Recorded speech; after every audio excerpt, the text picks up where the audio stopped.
Welcome to my channel on the best of fantasy. It is 2024 and things are falling apart. No, I'm not referring to current events. I am referring to Octavia Butler's The Parable of the Sower, and I will be discussing this book in a review with no spoilers in this video.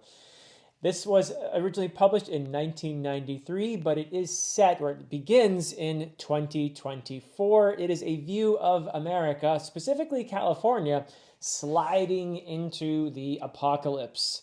And we get the perspective of one Lauren Olamina, a teenage protagonist, and is a first-person narration. In fact, it is a story told through Lauren's journals, giving us a really great perspective on her personality and her struggles and everything that she is going through and reflecting on in the story.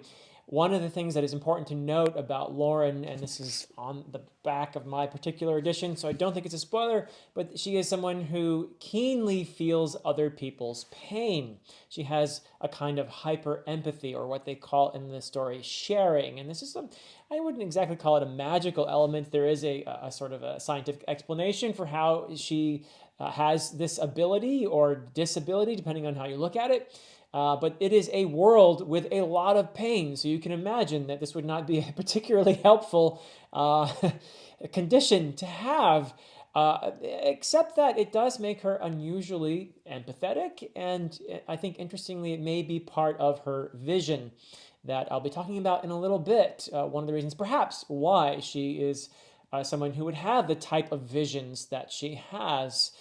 So that is, I think, a fascinating aspect of this book, and one of the more compelling elements of it, one of the most compelling elements of it, really is this protagonist. I really felt very much attached to this character. I was very invested in the story because of the effectiveness of Lauren Olamina's voice in this story. It pervades the story, and I found myself very much rooting for this character. And she is telling us a story, in a sense, without spoilers here. She's telling us a story of her community. Community is very important in this story.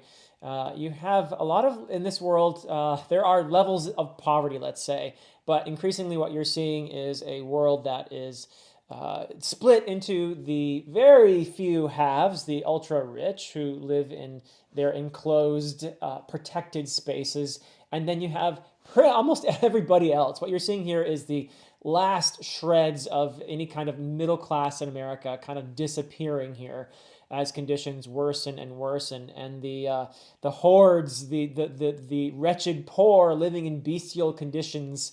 And we're talking about, this is apocalypse here, so we're talking about corpses in the streets, cannibalism, that kind of thing. It is a very, very visceral, painful world that we're looking at here. That is taking over. So either you're ultra rich, or you're increasingly likely to belong to this group of people that are just struggling to make it from day to day under the most horrific conditions you can imagine. And that's the scene, pretty much. This does very much link to some of the themes that I feel are very important that this book is exploring in a very clever and intelligent way. These themes include climate change. I mean, that is central to where America is. You see a condition of drought in California, which is really fairly accurate, I think, these days. And it rains once every, 7 whatever years. It doesn't rain all that often.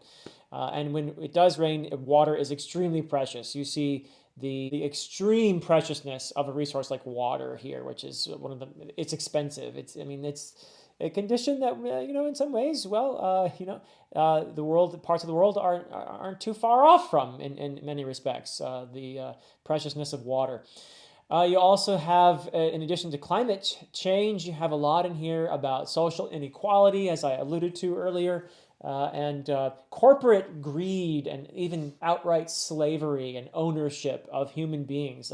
The erosion of rights and dignity for the individual, the idea that you have to essentially sell yourself in order to survive in this harsh world to some corporate entity. And within that context, the quest for freedom and meaning in such a harsh world. And this is also, amidst all of this, a coming of age story for Lauren. It's a really beautiful portrayal of a young woman who is having to grow up awfully fast under some terrible conditions.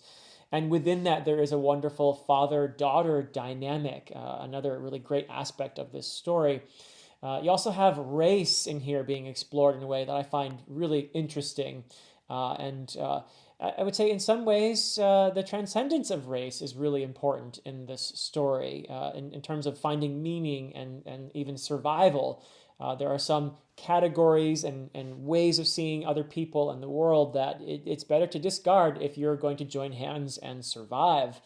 You also have found family within that context. Found family is a big part of this. And also a very important part, I would say, found family and community both are really central to the story. And they're important because I've given a pretty bleak impression of the story thus far. But within the bleakness of this world, there is a sliver of hope. There is some light, and that is to be found within these elements of found family and community.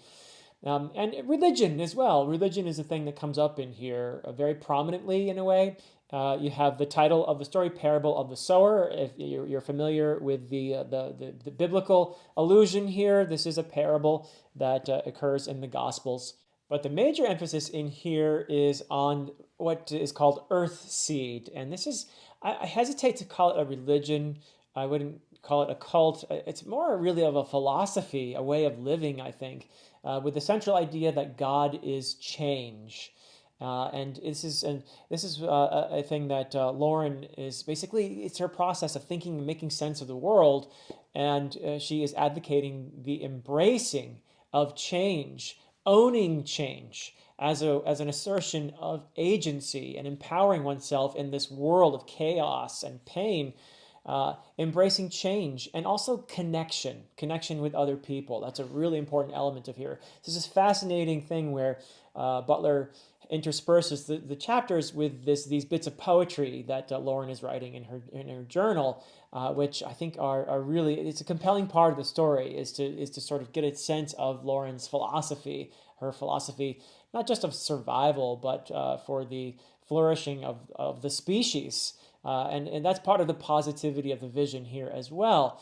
And it does remind me in some ways of elements of Buddhism, but it has its differences as well, which I would encourage you to explore if you read this book.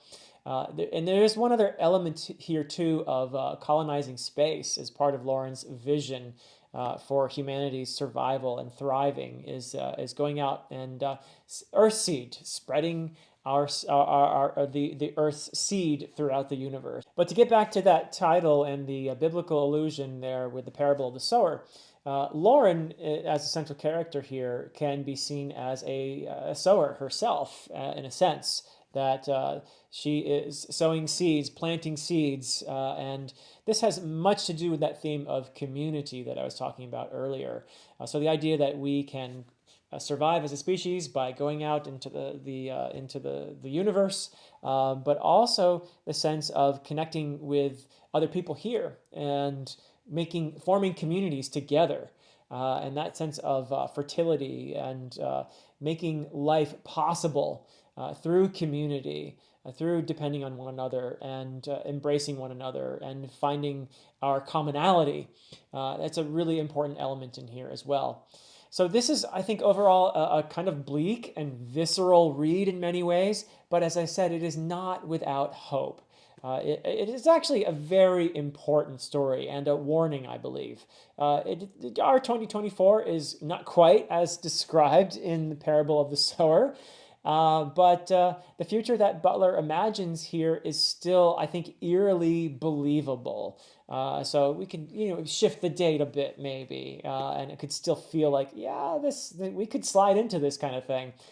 So I find this to be still very relevant, very timely, and in fact, maybe it's more relevant than ever. So those are my thoughts on the parable of the sower. I'd love to hear your thoughts if you've read this in the comments. If you have not read it, I do encourage you. This is a definite recommend from me. And that is it from me for now. Until next time.